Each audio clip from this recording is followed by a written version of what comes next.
This is Brian Andrews, and you're watching the Break It Down show with Pete Turner.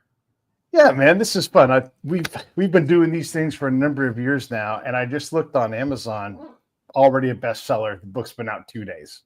Yeah, It's fantastic. yeah, and guess what?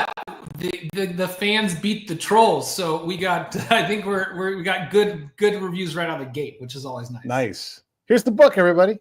Tom Clancy's Defense Protocol, written by our buddies Andrews and Wilson. Note the hat.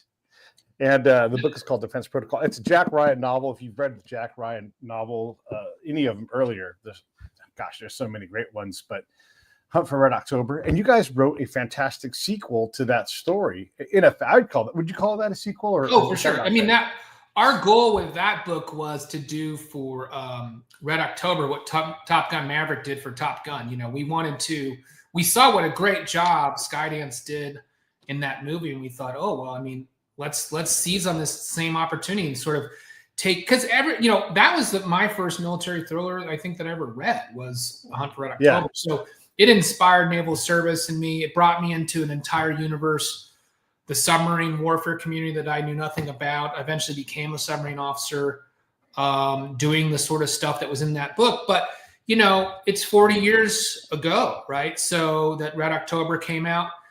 The submarine community has evolved, the tactics, the platforms, everything's changed. So it's definitely right for a retelling. The next generation of submariners are out there doing really cool stuff, and let's give them, some airtime, but also let's remind people why they love Tom Clancy and why Hunt for October is so great. So we tried to really capture the nostalgia, but also bring it forward to the 2024, modern. Yeah, and you did such a great job. I mean, I love Hunt for Red October. I don't know anybody that doesn't like that movie. It's one of those ones like Tombstone. If it's on, I'm watching it.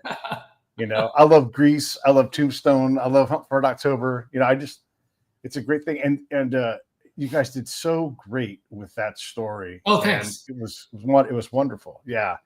Yeah, I mean, one of the challenges with that too is, our memories are imperfect, and the movie was so iconic, right?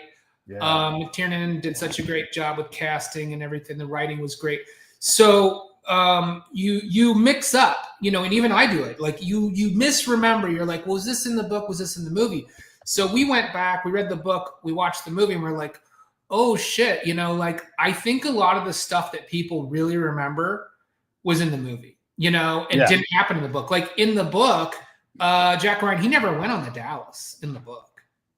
Right. So is that right? Wow. Yeah. So that whole scene of him being down there, with Mancuso and, gambling on, the crazy Ivan at the bottom of the hour, that never happened in the book. But, it's a big part of people's appreciation of it. So we also didn't want to ignore it. So a lot of authors will say, well, the TV and film stuff is different. And that's good. You have to do that, I think, sometimes.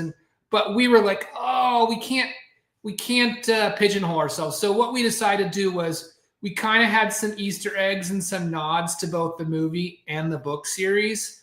Yeah. And I think the fans appreciated that. So the universe is full of complexity now, right? Yeah. Like how old is John Clark? Yeah, he's pushing 70 or he's 70. Yeah. Yeah, right.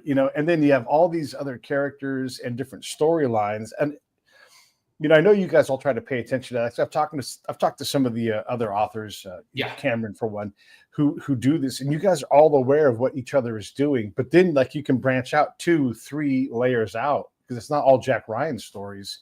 How much of that reading do you do, and how much talking to the other authors do you do to make sure you're not creating a rift in the canon? So it's a great question. I think that, the temptation is to maybe worry so much that you don't want to get analysis paralysis, right? You don't want to be like, well, okay, in Sum of All Fears, he said this, and Patriot Games, he said that, and and then Mark Green did this, and Mark Cameron did that, and you'll get yourself into this loop where you're paralyzed, and you're so afraid to tell the story that you want to tell that of getting something wrong or pissing somebody off that you'll never get the book done. So I think Right. what we decided to do, we talked to Mark Cameron, we talked to Mark Greaney, we talked to Tom Colgan. So before we started writing, we talked to all of them and asked them, for their advice and how they did it. And so we got their input. And basically what it comes down to, the collective advice is write your story. Right. Don't try to write a Clancy book or a Cameron book or a Greaney book. You try to write an Anders and Wilson book, but just, be respectful of the canon, be educated, respect the characters, and that's your charter. And so I think accepting that and then going into the project with a bit of fearlessness, I think is important. If you're afraid, then your product is always going to be less bold and too pandering and vanilla. Yeah.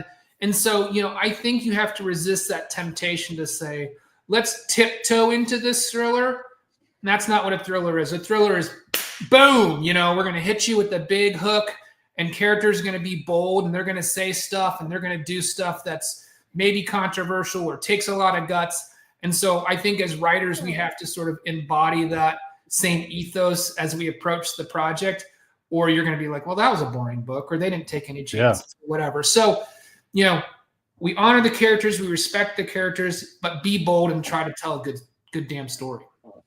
I love it. Yeah. And being bold is, gosh, I mean, that's at the heart of what the Navy is, of what commanders of any kind like, right? They want to be bold. You've got commanders playing chicken out in the streets of Taiwan, and there's infills and there's exfills and there's espionage and all this. By the way, let me hold the book up while I talk about all this stuff.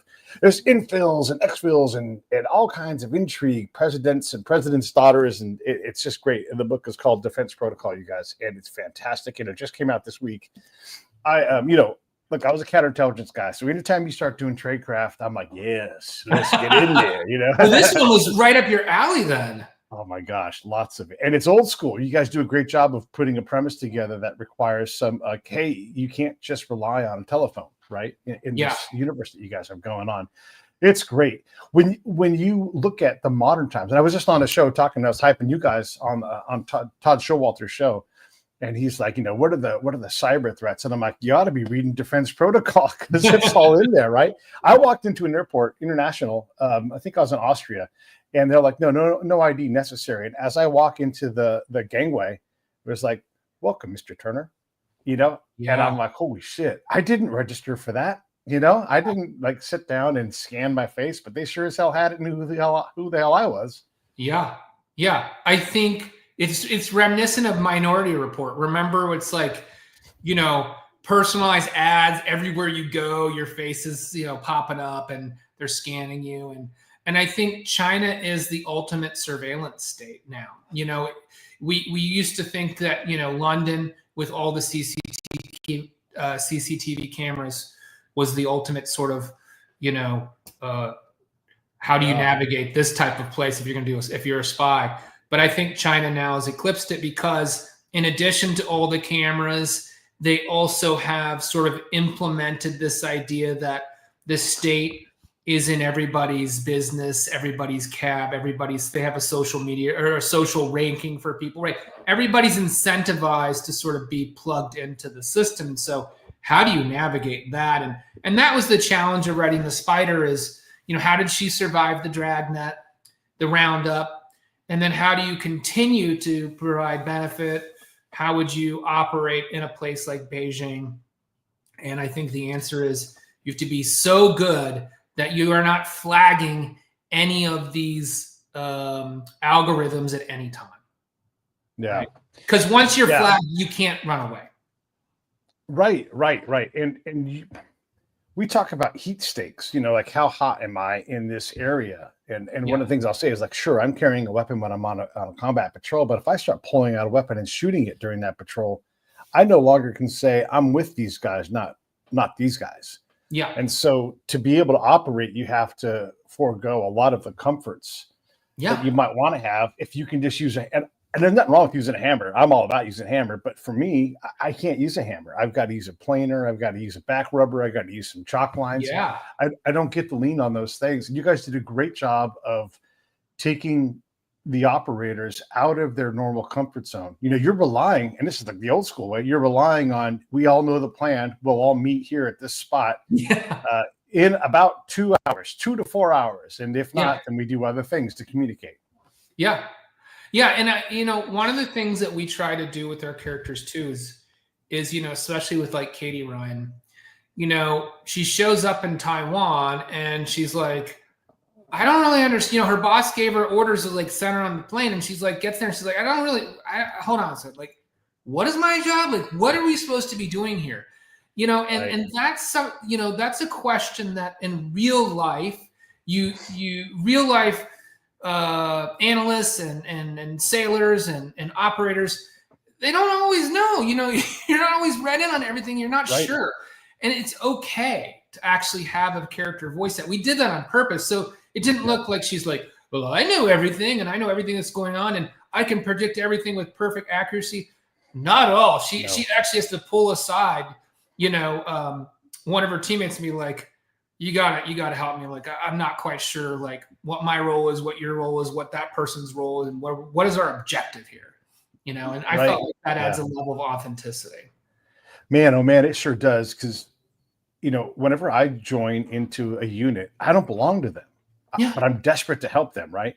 And so if I come in, like the big unit, the ordnance unit above us might say, Pete is great. Send Pete out to District X, and he can support this team or this platoon or whatever.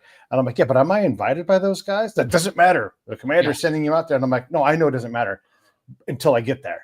Yeah. And then, you know, like, So look, regular Army, not so much of a problem because they can call the boss right away. You force me on a SEAL team that doesn't expect me, doesn't want me, doesn't want to house me, doesn't trust me. Well, then I can't operate. Yeah. I'll figure some way to do it, but I can't operate at full speed until I satisfy all those things, you know? And it's a big deal. And you guys did a great job with that. Yeah. You have to think about, you know, what's my value add and how can I convince them that my value add is a value add, right? As opposed to them just thinking your luggage from the beginning, right? You're just an obstacle, an impediment, something that's going to slow them down or throw, you know, sand in the gears, right? You don't want to be that. Yeah, yeah, and that's a great way to talk about it because, and I'm just using my experience, I've got to justify why I need a seat. Oh, by the way, I'm an interpreter. I now need 2 seats. Yeah. Or a spot within your wedge. You have to protect me and this guy who's old. He's the oldest guy in the patrol, and we can only go as fast as he can go. And by the way, everybody, if you guys don't know this, you can't run everywhere because you have to be ready when you get there. And so if a fight jumps in front of you, that's when you're fighting. And if you're like huffing and puffing, trying to breathe, and listen, that all sounds good. You just fight through it. No, your heart's beating and you're trying to shoot. And, you know, it impacts what that element has to do.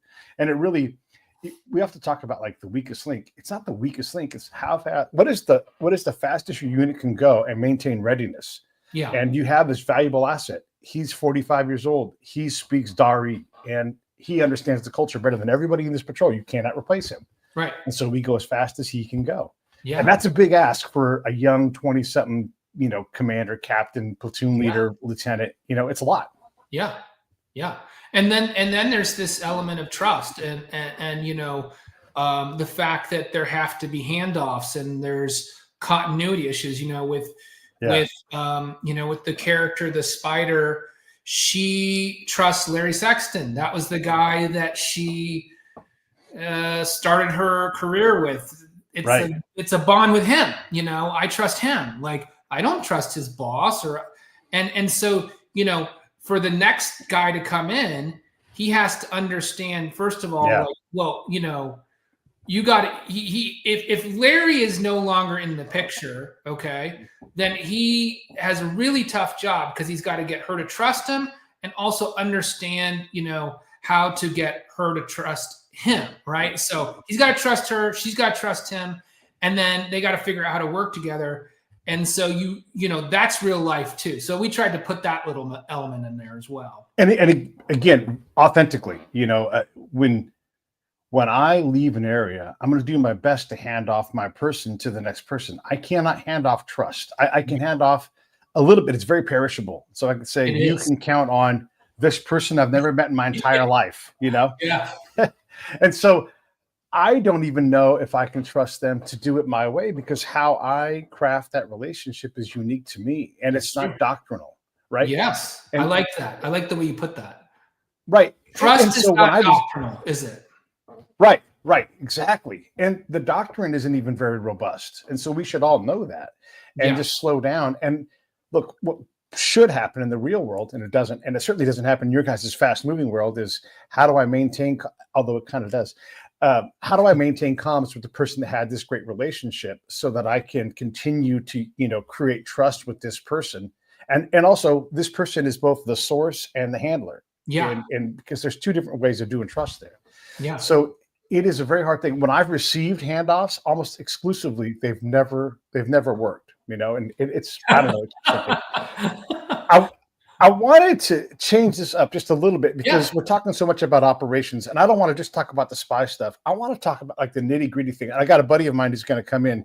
You might know him. You might not. I don't know. His name's John Dempsey. John Dempsey. And he's a hard ass operator who I met sort of recently, and I thought he'd be a great addition into our little chat here, because he understands exfils and infills and all that sort of thing. Hey, John, thanks for coming on the show. Well, it doesn't look like I have much of a choice, but speaking of old men, I think Wang has hung me high and dry here again. I'm out here in China trying to do that goddamn asset exfil, and we got comms that just took a shit on us. And you expect me to figure out how to do this old school Cold War dead drop bullshit. Grimes is nowhere to be found. I need some intel now. Well, let me get involved on that. I got some echo on Dempsey's in, so I'm gonna back off his mic. So you'll have to let me know, and I'll toggle you in, Dempsey. You are not good at comms, as we all know, but what a treat to have John Dempsey here. Maybe you are familiar with him, but if you guys aren't, there's a little bit of a funny gag going on. We've got Dempsey, who's a character from Brian Jeff's world. It's fun to have him here. Yeah, I don't even. Did you guys even hear any of my intel questions? You didn't hear any of that? God damn. All right, well, here. Speaking of old guys and comms, I am here in Maldives trying to do this asset exfil. My comms went to shit. I got this laptop. Wang is God only knows reading a comic book. Grimes, I don't know where she's at. I just need some intel, and I cannot be doing this Cold War, cold dead drop VSO bullshit. Give me some tangible intel so I can get out of here and do this. Adapt and overcome, brother. Gun, and I'll kick my way into this, as always. Make the grunt be in charge of this team. This is awesome. Thank you. How's it going, guys? Dude, that was awesome. We've got Jeff Bosley, who's an actor. And again, I have an echo, Jeff, so I'm going to toggle your mic off, but I'll toggle you right back on. But that's Jeff Bosley. He's an actor. I'm hoping that he plays Dempsey one day when Jeff and Brian's Dempsey series gets going. But I thought he'd be a great addition to this chat. Jeff, do you have any questions for I guess for either of us, really, because here we are all talking and we all get along. I'm going to turn your mic on, but there you go. Bosley used to be good at tech, but apparently I'm struggling today. No, actually, I wanted to ask you guys. This is so author-based, and this is definitely a fanboy moment, but are you finding it more fun from the Tier 1 series, like when you actually called the second to the latest book called Tier 1? Is it more fun now to actually start expanding that universe into those characters versus just having it being Dempsey focused, even though he's kind of still the center? Has that been like liberating as a writer, because you're like, or like, does it like now do you have to have more ideas and it's stressful now? It's a great question. We just finished Tier 1 book 9. Okay, it's in the can. It's going into edits right now, and I think it was one of the most fun books that we've had writing in a long time, because of what you're talking about. With Dempsey, it's been about the first 7, through the book, self-titled book Dempsey. That's really that journey of door kicker, operator turned to spy, right?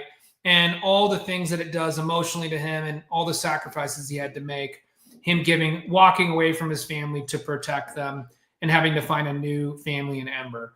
And then, like you said, in Ember, we kind of turn the page and say, and that's what I thought was fun about, having the Dempsey book, self-titled Dempsey. It's a big clue to all the readers. Like, this one's about him. Like, it's him at his darkest moment. He's by himself, and he doesn't have anybody. And we strip him and break him down in the most horrible environment imaginable, Russian prison IK2. Ember is a homecoming book. So he's back at home with his family and he's trying to readjust.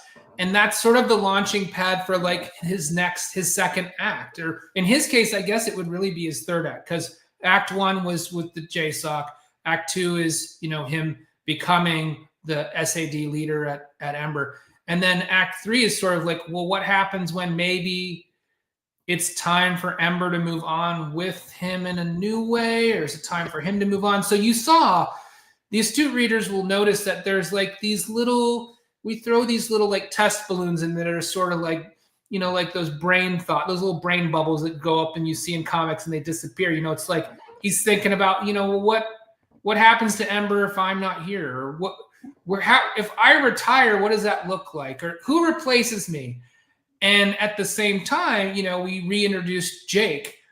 Jake, you saw Jake in War Shadows. He's out of the story for many books. And then Dempsey, he comes back and now he's in Buds and in an Ember that continues. And now, I think we're building up to that reunion that everybody's been waiting for. And so a lot of exciting things in the next book. And the last thing I'll say about it is, I love the question. I appreciate the question, because I think as authors, a lot of authors get to the point, and I'm not going to name names, but, some of our, fellow authors, it's a little bit of a rinse and repeat, it's like they run out of ideas. So they sort of rinse and repeat.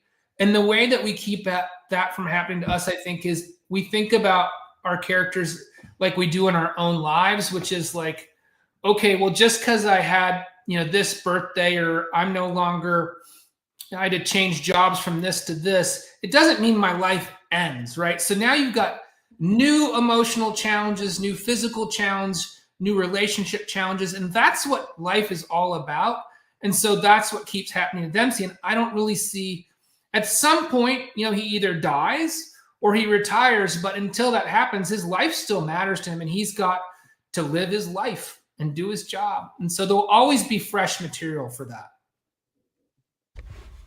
Yeah, I was going to say, I think that's the one thing, and it's sincerely as a fanboy, not the actor wannabe thing, but that's been the big thing I've noticed is it was written as if it were, because in a lot of TV series, like they'll actually write it so like the fact that when he went to Russia, that felt like a TV series, a jarring change, but not in a bad way. And the fact you did it in a book, I was like, oh, this is fascinating, because it's the first book series that has a real, like, it feels like it's real time, where it's not like James Bond that this guy is immortal and lasts 90 years, like we're seeing it in the course of now, 7, 8, 9 books, him aging, and getting more tired. Like that's, it seems fast in book world, but it's real world.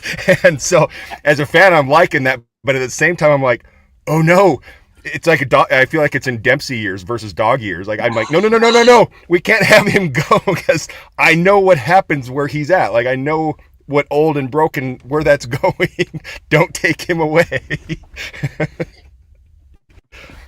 I love that. And I feel like that's, and this is where you start to get into these economic trade-offs, and every author with a successful series, you never imagine that it's going to run maybe as many books as it does. I'm sure, like, Bosch, Michael Connelly never imagined when he started out that it would go as long as it did. Or you have some of these Stuart Woods books. I think we were with an author, Brett Battles, who took over Stuart Woods. It's on number 64. So it's like, with Dempsey, at some point, you might have to reach the hard decision to say, okay, well, now he's evergreen. Like, we cut off the aging at 41, he no longer ages, and And I think there's pros and cons to that. On the pro side, it's obviously the publisher's interest to keep the series going. The fans have invested in this character and they love him and they don't want to see that end.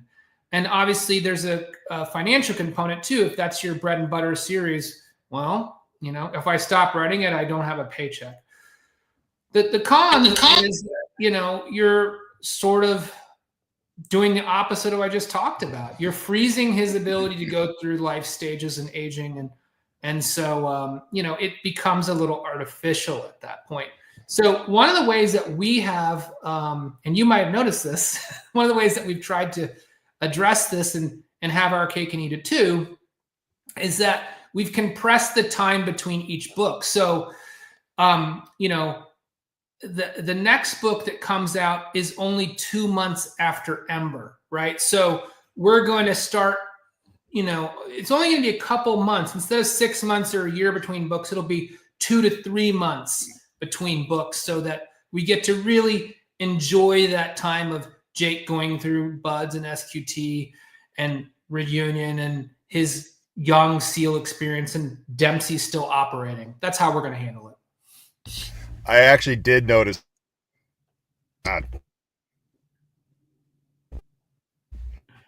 right. No, I got the mute. I got the mic. One. Sorry. I got the mic. Sorry. He and I are like, and with the internet delay, we're just sitting here muting each other on and off.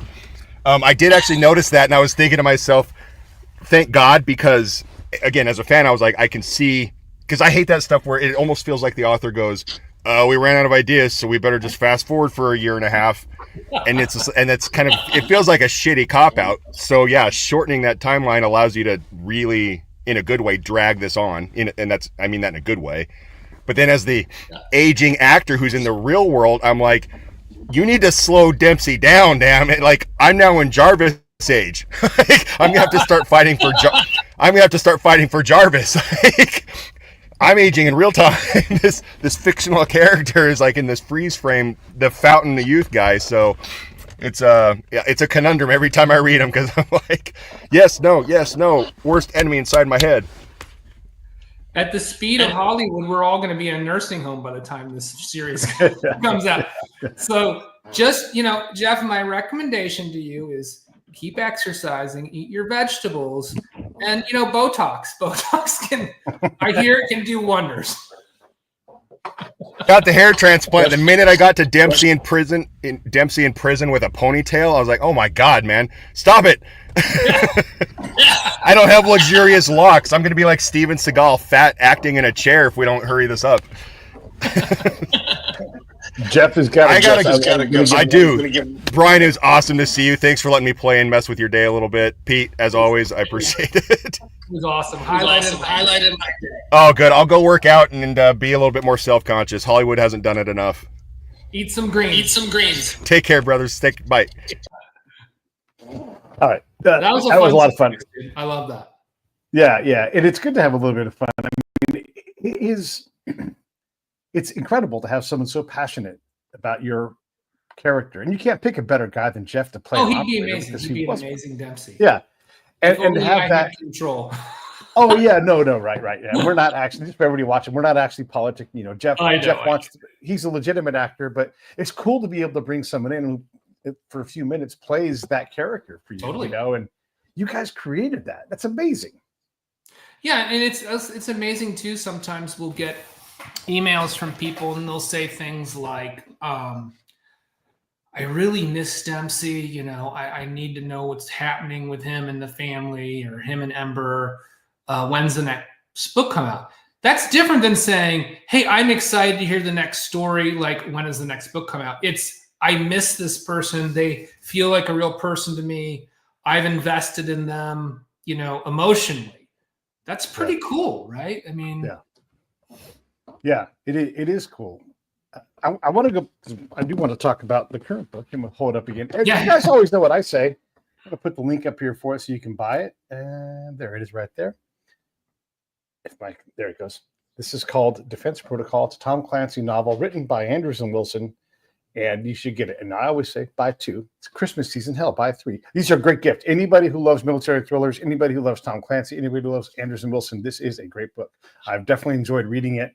And we were talking a little bit about the tradecraft and all that fun stuff. If you guys like that, I'm telling you, I had a great ride. And I know a lot about this world, but I also have done a lot of stuff in this world. And so legitimately, Defense Protocol, awesome. Total 5-star rating. Did you guys know that you written such a banger of a book? I mean, it's look at your level, you finish a book and it's done. You're like, that's good. You know, whatever kind of things you guys aren't crazy about, it's going to go out because the time's a ticking and you guys are prolific. But I guess the question is how do you know when you've really nailed a book? Not that you want to put out an inferior product, but what is that like? I don't think you know. I mean, I think that the thing you worry about as an author are your blind spots. So like there's certain chapters and sequences that you feel pretty good about, like that objectively, you know, it's good. Objectively, you know, this sequence was badass or whatever. But it's the stuff you don't see, the stuff that you feel like you missed. I don't know, like how's that going to resonate with people and stuff like that. So, you know, it sometimes surprises us the things that turn people off. We've written a few books that are a little bit more speculative, and it's interesting, you know, I talked about going bold and taking chances and stuff. And, you know, in the thrillers, we have certain guardrails. In our speculative stuff, we take those guardrails off.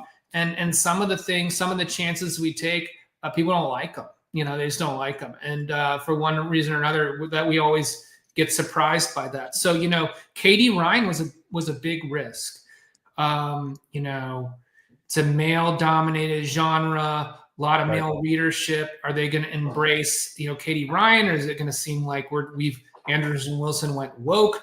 I mean, this wasn't a political endeavor. This is Jack Ryan has kids. Jack Ryan Jr. has his own series. And oh, by the way, the military is full of amazing, talented, super smart, incredible women who are out there serving, risking their lives and doing great work. Right. So let's not pretend that that's not happening, right? So I think Katie Ryan was a risk. We weren't sure how people would resonate, if she would resonate with all the readers, just the female readers. Well, man, I mean, the feedback has been resoundingly positive. Everybody likes her and they see why she's an important character. So that was really, really cool. I think the other thing I want to talk about is just this idea that, you know, we're 2 Navy veterans taking over the Clancy series, and it really selfishly sort of gives us an opportunity to bring Big Navy back into the franchise. Yeah. You know, Red October, Red Storm Rising, really big Navy books. It's been a while since there have been big Navy books. You know, we focused a lot, the other authors focused a lot more on geopolitics, covert operations, you know, special operations. Whereas, you know, big Navy's sort of been, you know, taken the back burner. So in Active Defiance, the hero platform was the Virginia-class submarine. We tried to introduce the world, reintroduce the world to submarine warfare and what it's like to be operating underwater in the dark. Now the hero platform on Defense Protocol is an Arleigh Burke-class destroyer. And, you know, what's interesting for me as a sub guy is to think, you know, if we're doing a mission and we're at periscope depth and things get hairy, there's a very simple solution. You just go deep. You know, you think the ship's at risk, you go deep and you hide. And you have confidence that nobody's going to find you and that you can shoot back with the torpedo and you're probably going to win. Arleigh Burke, man, it's like going out and standing in your front yard with no clothes on and you got your rifle and you're like, if you got to take this house, you're going to come through me, and anybody can see you, anybody can shoot at you. You're not hiding. You're not running away, you know, and that it takes an incredible amount of bravery. You have 500 people on this ship who said, well, following orders means going into the lion's den. And if they start shooting, we're going to get shot first. Yeah. I love it.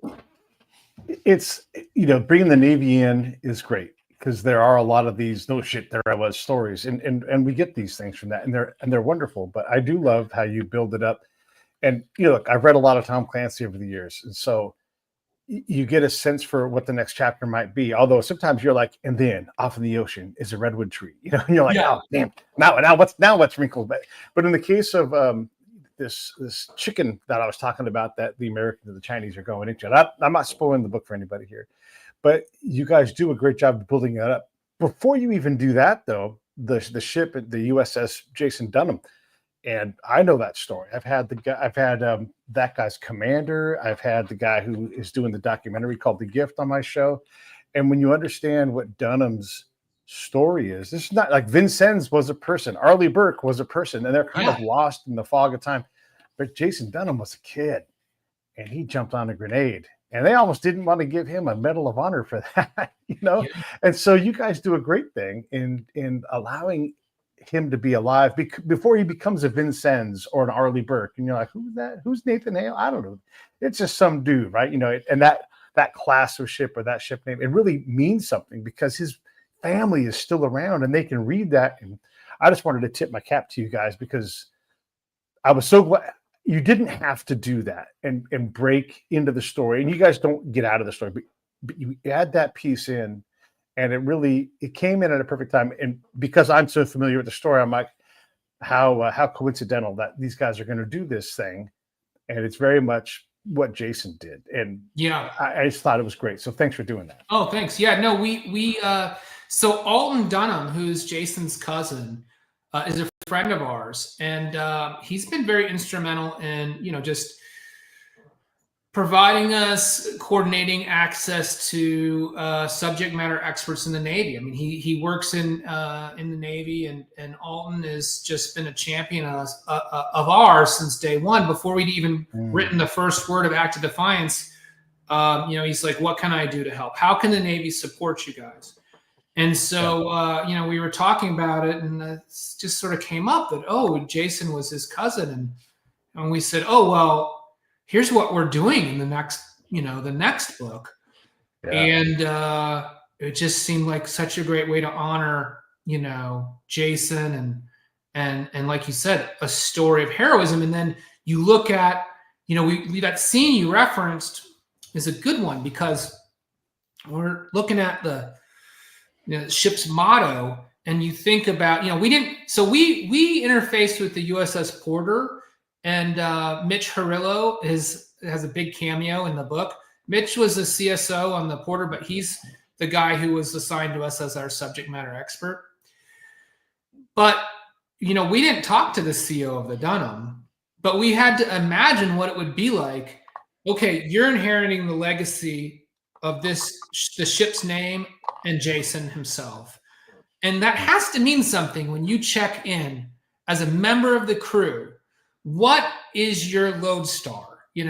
Right. Well, there's no better lodestar than Jason, right? So I think it sets the command climate for the boat. And also, there's a metaphor there too, right? We didn't send the Jason Dunham in there with the carrier strike group. She went in alone, right? She's got to go into the straits alone and, potentially risk the ultimate sacrifice. So there's a big metaphor. A lot of people won't pick up on that. Obviously you did, it touched you. That means something to us. And I think that's the difference between a human being writing a story and artificial intelligence. I mean, we're going to be competing against fucking ChatGPT, excuse my language, writing books, and people are going to claim and maybe it write a good book, but it won't be able to do what we just talked about. It won't have any idea why that matters. And so that's why there still needs to be a human component and a human behind the wheel when we write these stories. My buddy Brad, you might even be watching the show right now. He and I do a lot of episodes almost weekly about AI, so we can all understand what it's doing. And I'll just use my layman term. Brad's an expert. I'm just learning about it, but it's taking one of the most common next words. And so if I say my checking, it's going to say account. Or my checking, whatever it is, and it'll try to guess the next word, and it'll do that very fast. It's incredible how fast it does it, but it won't know about the gift, and it won't know about Tim Cruikshanks and his Bone Frog coffee, which you guys name check. And I'm waiting for my name check. But those are things, those little notes that when you guys take a twist, just and that little thing with Jason, you could have easily skipped that and gotten those 150 words back, but you didn't, and you took that slight detour that you can't even tell it's there, but it's very important. And I don't know how often a ship's name is important to, you know, how the elan of the crew or everything, but I do know that when I was in Germany, our main building was called Pruden Hall. It has a picture of Pruden and his Medal of Honor and his story of you know how he died at Vietnam at 19 years old. And if you don't know that, someone's going to make sure you know it, because that is the standard. And so these names, they do matter, and maybe one day an AI kind of thing can get that, but not like you guys did. It really it touched a positive nerve for me to see you guys do that, because it means a lot to me, that story, to talk to the people around, you know, and that whole thing from Saving Private Ryan, like, did you earn it? All those guys have that. They all have that. We're like, I have to do a better job because I've been given this life that I wasn't supposed to have. Yeah. Whew. So really fun. And I don't want to spoil anything, but there is this confrontation. Obviously, it's a thriller with war, and these two ships come together. Even when you write about the maneuvers, and I don't know which one of you is better at doing that, or if you guys both work on it together at the same time, but you know, you can see the ship doing its football move. You guys characterize, you know, it's incredible to do that, and to really, like, I'm seeing the silhouette of the tower as they start to see it across the horizon. Again, this doesn't ruin anything for anybody, but you see these things. It's very cinematic. Yeah, thanks. I remember, you know, when you're officer deck on a submarine, you know, it does amazing things in a straight line. Turning it doesn't turn on a dime, you know, and so you have to plan every maneuver, and people will say, well, how could you possibly run into something? Well, you can run into something because, you know, the thing's a football field long, and it takes many football fields to stop, and it takes many football fields to turn. And so, you know, it is sort of like football moves in slow motion, and we think in terms of football moves, but this ship can't execute like that. And so this game of chicken, you know, I really wanted to try to translate that experience that I had as a ship driver, and how stressful it is and what it feels like, and that you are playing chicken with, you know, 500 people and, you know, a gazillion tons of steel and all the warheads and fuel and everything that's on there. And you know, the other thing we were trying to characterize is that these two ship captains, the Chinese ship captain and the American ship captain, Jeff Kreutz, they are both sort of they're empowered to complete their mission, but they both know if they shoot at the other person, you've probably just started World War III. So, you know, how do you do that? And so that's what that game of chicken is them trying to figure out, can I complete my mission? Can I intimidate this other person without having to start World War III? It felt very tense when we wrote it. I hope it was like that on the page.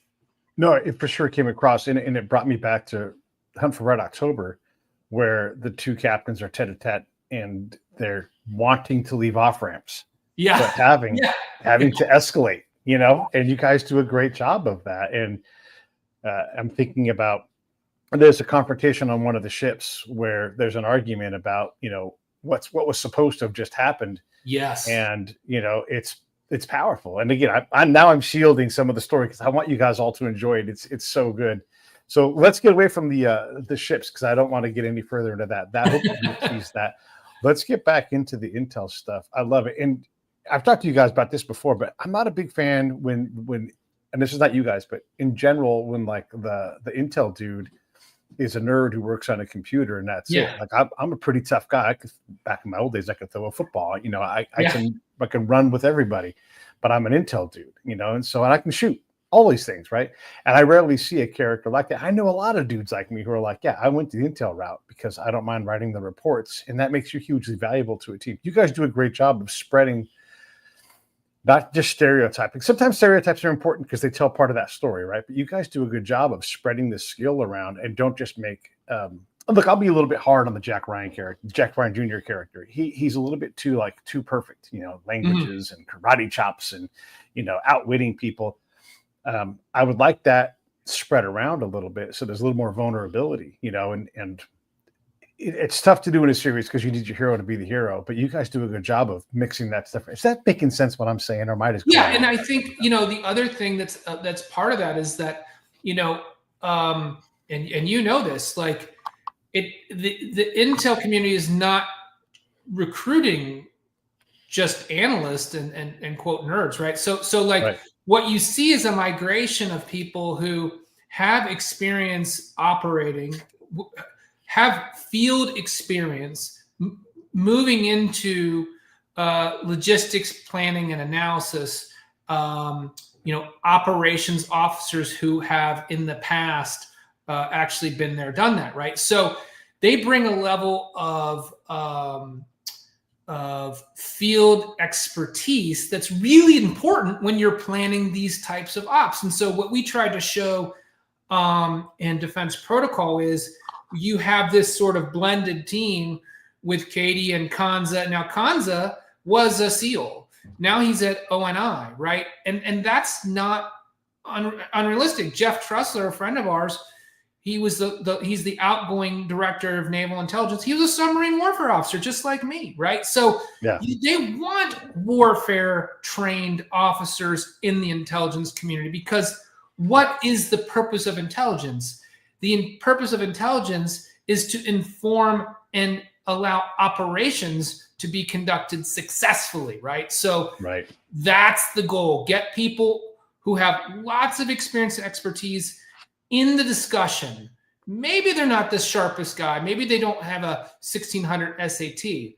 And you need that person with a 1600 SAT because sure. Believe me, they're going to see stuff and recognize patterns that maybe other people won't. But it's the combination, I think, of everybody in the room that ends up making really, really good decisions. Yeah, and I would say, just to amplify what you're talking about, if you've got the field experience, you understand that it doesn't go your way all the time. And we make mistakes. I can tell you 100 mistakes that I made that I learned from and got better. If you've never put your feet on the ground, you can still contribute. But if I say to you, what about this? And you blow it off, and I'm like, well, then the person on the ground can't blow it off. Like, they're still left with that burden. And if you haven't bothered to think through that, let me help you think through that. Yeah. But it's very uncomfortable to plan with an operator and someone who is a book person. They have to blend together. And I think that the operator is more apt to blend in with the book person, as opposed to the book person surrendering their intellect to say, wow, I haven't thought about these things. And I've experienced that a lot of times. And I don't think I'm being unfair when I say that. Yeah, that resonates with me. Yeah. Yeah. We used to say that, in the submarine community, like the currency that we traded is competency, right?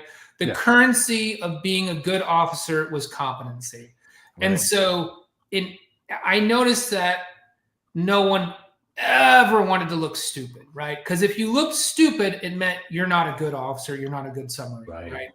But the fact of the matter is, I think there has to be a certain level of, what do I want to call it? Humility, right? This recognition that, this is a complicated job, and I'm smart. I deserve it. I deserve a seat at the table because I passed my tests and I passed nuke power school and I got through prototype and I'm qualified. But you know what? I don't know everything. I haven't operated everything. This is a complex machine. Nuclear power is complicated. Casualties are complicated. They don't go as expected. So you have to be able to say, I'm willing to accept that I'm wrong. I'm willing to accept that I don't know everything.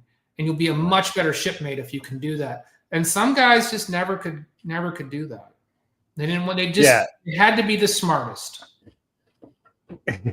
I think this will resonate when I think about how to give someone an idea of what it's like to be me. I want you to go out and put 35 pounds of gear on your shoulders, on your traps, and just walk around every goddamn day you go to work. And you don't get to be tired. You don't get to be too hot. You don't get to be, and you have to prepare. You can never be dehydrated. You can never take on a super hard workout, because if you get stiff and tight, that's dangerous to everybody else, right? So all these things. So you go live your life that way, and then talk to me later. Yeah. I went through a round of training, and everybody's doing their best, right? But I don't need to learn how to be comfortable wearing a body armor and a kit. I don't need. I know what that feels like, and so in training, no thanks. I don't have to get used to it, and so I should be able to say to the first sergeant, "Hey, I don't need to wear all that stuff. I've been on more combat patrols than you have. I just, if you need me to wear it, I will, but I don't need to put the blanket in. I'll have the costume on, but I don't need any more damage on my body." You heard Jeff talking about it. Yeah. But it's very hard to get people who haven't done that work to go, you know what, you're right. Just, let's get your body moving in a way that makes sense. Because at the time, I couldn't even throw the grenades because my shoulders were so shot from combat that I had to underhand shot. By the way, and I'm a DA civilian. Why am I doing grenade training? Yeah. That's so crazy. So that was good. I wanted to go back to the very beginning, what we talked about, and I didn't know we were going to talk about it, but I think it's great. I'm writing a novella. I'm probably never going to publish these things. These aren't really things that I write to be published. It's an exercise in creativity for me. Of course. But you take a guy like me and you do like the raw deal thing, like we need you right now. What does that look like? And really, a lot of what this looks like in my novella is we don't know what you need to do, nor do we know what the goal is. We just know we need capacity over yonder, and we're hoping that you could help us out and don't get anybody in trouble. Yeah. And that's like a legitimate mission is like, how do we find out more about this area when we can't get people in? You can't get people in. That doesn't mean that I can't work my way into China.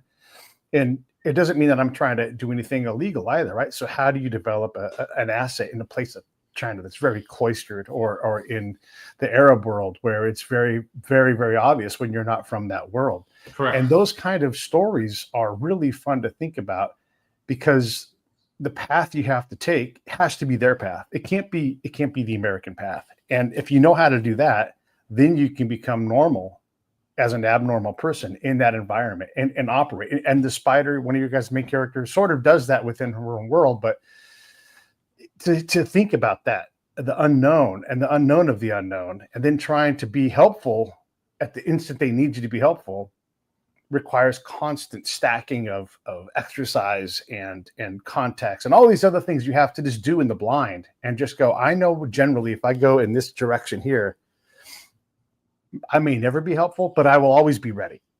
Yeah. And I think that there was a big discussion we had about, because one of the hallmarks of the Jack Ryan series is that John Clark is operating in the field and, operating in China as an American, Caucasian American, like you said, it's almost nonsensical. You're going to stick out. Right. And so that's why we made the decision that, the Spider and Jian really needed to have their own threads, their own subplot, and they needed to get themselves to Clark because Clark can only do so much without jeopardizing, the mission. And we even had, an incident with Ding happen that we did that on purpose just to show that, like sometimes all the chess pieces on the board, you don't get to use them. Right. So that was sort of a big monkey wrench that got thrown into Clark's plan. And he had to see how he could adapt and execute. Now, there is, of course, a little bit of suspend your disbelief. These are thrillers and, sometimes, you have to pretend. That's why we got out of Beijing at one point, simply because we just felt like, it's too big of an ask to have a big chase scene in Beijing and think that they're actually going to get away, that Clark would get away. Impossible. So let's not insult people. So we move some of that action, to the countryside. Yeah. And I think that's what sets Andrews and Wilson apart. Maybe, I don't know. I think we only try to ask our readers to suspend their disbelief on things that we're willing to suspend our disbelief on. Yeah. That's sort of our promise to you as a reader. Like we'll never require you to suspend your disbelief on something that secretly Jeff and I are like, well, that's bullshit. Let's throw the bullshit flag. But these stupid people who are reading, they're not going to know that. No, we never do that. If it doesn't feel right to us, it doesn't go in the book. Yeah, it's one of the characters, and I may hide this so much that you're not even going to follow, but one of the characters is brought in from the past, and something is asked of this character, and the person's like, I don't know, I don't remember. It's been too long, right? Yeah. And that's a real thing. Yeah, like, oh yeah, we all feel brilliant when the realization is, oh, this asset is available, but yeah, you call them, and they're like, I don't have an answer for you. Yeah. You know? And that's reality. Is sometimes, you know, it's all a balancing act, and someone's shaking the balance beam around, and so you're like, I don't know, do I just rush forward and do this? Do I try to be even more surreptitious? Do I try to be more careful? You know, and it's great you've done it for me, because again, I know this world. It was great because I could see like the thing with Ding being like, oh wow, that's going to create a problem. They're going to have to not go with plan A, B, or C, or D. Yeah. You know, but a guy like Clark's like, we can do plan M, and I don't know what that is, but there'll be one, you know. And so all of these things were great. They created great suspense along the way. And I'm reading this as someone who knows the job, someone who loves the series, and also someone who is a mechanic who tries to write their own things. And I'm like, this is wonderful. Like, this is teaching me how to set suspense out into the future. Because like, oh wow, that's gonna create something. I can't wait to read that chapter when we get back to this part of the story. And I thoroughly love that. It was really, really wonderful to be able to see that and then realize it. So not only do you resolve the note, but I was like, I know they're going to resolve this note. And so I had anticipation for your guys' delivery, and always paid off. And I think that was great about the book. Oh, thanks. Yeah. Yeah. Yeah. You never know as an author. That's the challenge. You don't know if it's obvious, like, you know, the suspense that you're setting up, the stakes that you're setting up, the things that you want the reader to be nervous about for the character. We know what's going to happen because we know the end. So we never get to experience the joy of reading the book and going on the journey, not knowing how they're going to get to the destination. And so when you talk about, like, you had asked that question earlier, and I guess this has been me thinking about it a little bit. It's like, that's a big unknown for you as the author is, did you execute on that element? What were the things that you thought would be gut-wrenching? Were the things that you hoped would be suspenseful? You don't know. And you will never know as the author. Only the reader can tell you, can answer those questions. Yeah. That you're right. Only the reader can resolve that. So here's a reader's question. There's a hideout in the book. This is I'm not trying to spoil the story. And the people are hidden under the floor of something. And so this brought back to me a memory of a book that I've read about, this is an actual person who was a slave, and they were trying to escape. And this is, you know, in America. And so they lived under the floor of their friend's house, like a 20-inch tall space, and just laid there. Yeah. You know, and have you guys read this book at all? It's an incredible book. Yeah. And so very, very similar, the vibe. So I'll send you the link to the book. But yeah, this slave basically lives, you know, like, there's not a basement. This is just like in the space. And she can see life. She can see her kids, but she doesn't dare make a peep. She's terrified constantly. She's going to be found out. Yeah. You know, they scour the countryside looking for her, and eventually she gets to get away. And that's the wonderful part. And she writes this wonderful book and describes this thing. But the tension from her story landed in your book for me. Oh, cool. It was like, yeah, it's a gimme because she did such a great job. And I thought, oh, surely one of the two of you read that book before, because you did such a good job of paralleling like the emotions. But it's also something you can imagine as being terrifying. And you're always afraid because you're trying to hide from this thing is desperate to find you. And the last thing you want to do is be found out. Yeah. When we were writing that, so there was a part where, you know, because I'd worked on a couple of those chapters, and I was thinking about how, like, you know, okay, there's some human biological logistics that have to be handled. And so, you know, how would they, you know, when did they go to the bathroom? How do they eat? You know, and so it just made sense that, you know, these things would happen at night, you know, when nobody's there. And so, of course, like, that's when we decided to set up the, you know, the inspection happens like right in the middle of one of those things, you know, worst possible timing. And so, you know, defense minister has to make a choice, and it's a pretty rough choice that he has to make. Right? Yeah. And you when you're living your life in one direction at one speed, and then all of a sudden that speed gets changed to right now, you're never ready for it. And you can't live your life waiting for right now to happen. Yeah. It's all of a sudden you realize the things that you didn't do that you needed to have done. And now you're left with whatever the result is from not being prepared for that instant, you know? Yeah. Yeah. And he was a person, he's a character. The other thing we try to capture with that is, you know, he's at the top of the food chain. And suddenly now, by the decision he's made, he has to put all his faith into one other person, you know, his survival, his longevity. He's got to cede control to the spider. And that's not easy for him to do.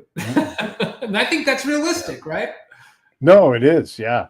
Yeah. And, you know, again, I'll just go back to my experience. When you are in the intel world, you're not trusted by anybody, even in your own organization. You know, no one, we don't wear pins, we don't wear hats, we don't have tabs, we don't have badges. We might have actual physical badges, but there is no badge that's more worthless than the counterintelligence badge. Like, what's that thing? Is that even real? People have actually said that to me live in real life. And so, you know, you do have to prove like your life is in my hands. And so do what I'm saying, because I am your best shot. You know, you want to go on your own. Well, fuck you. Like, my life is at risk too. You can't just do that. We're stuck together. And it is a real thing that commanders, staff, other people, they have a hard time trusting a thing that is a spy.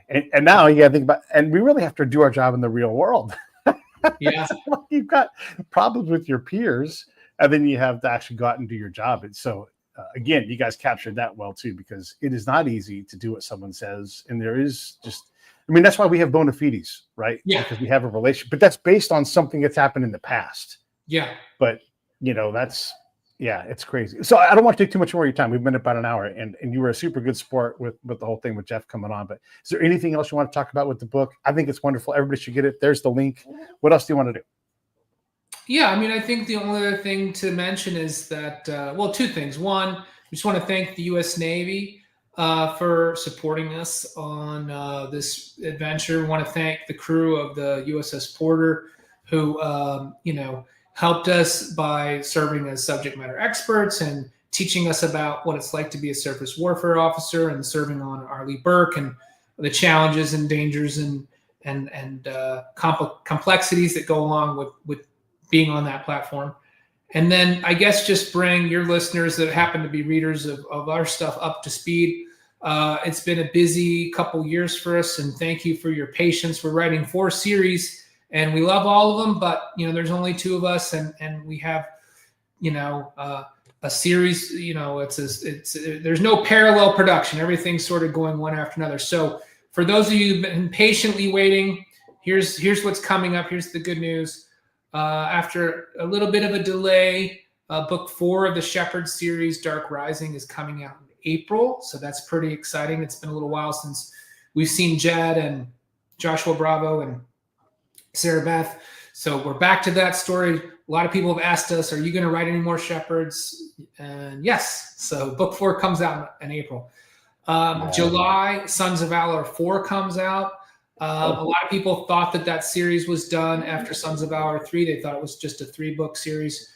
But the fan response has been so great, and the publisher loves it. So we're going to write more. So Sons of Valor 4 comes out in July.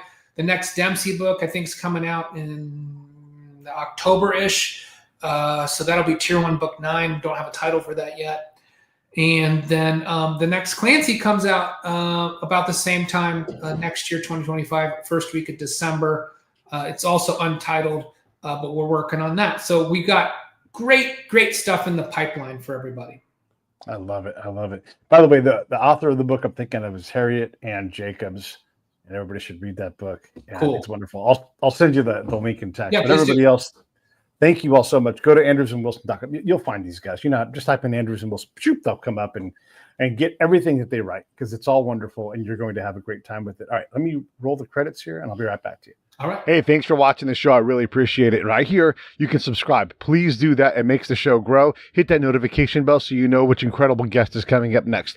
Down below is the PayPal link. You can put a small subscription in. That is an enormous help. All that money goes right back into the show. And then right up over here are the next episodes you should listen to, curated by yours truly. Thank you so much.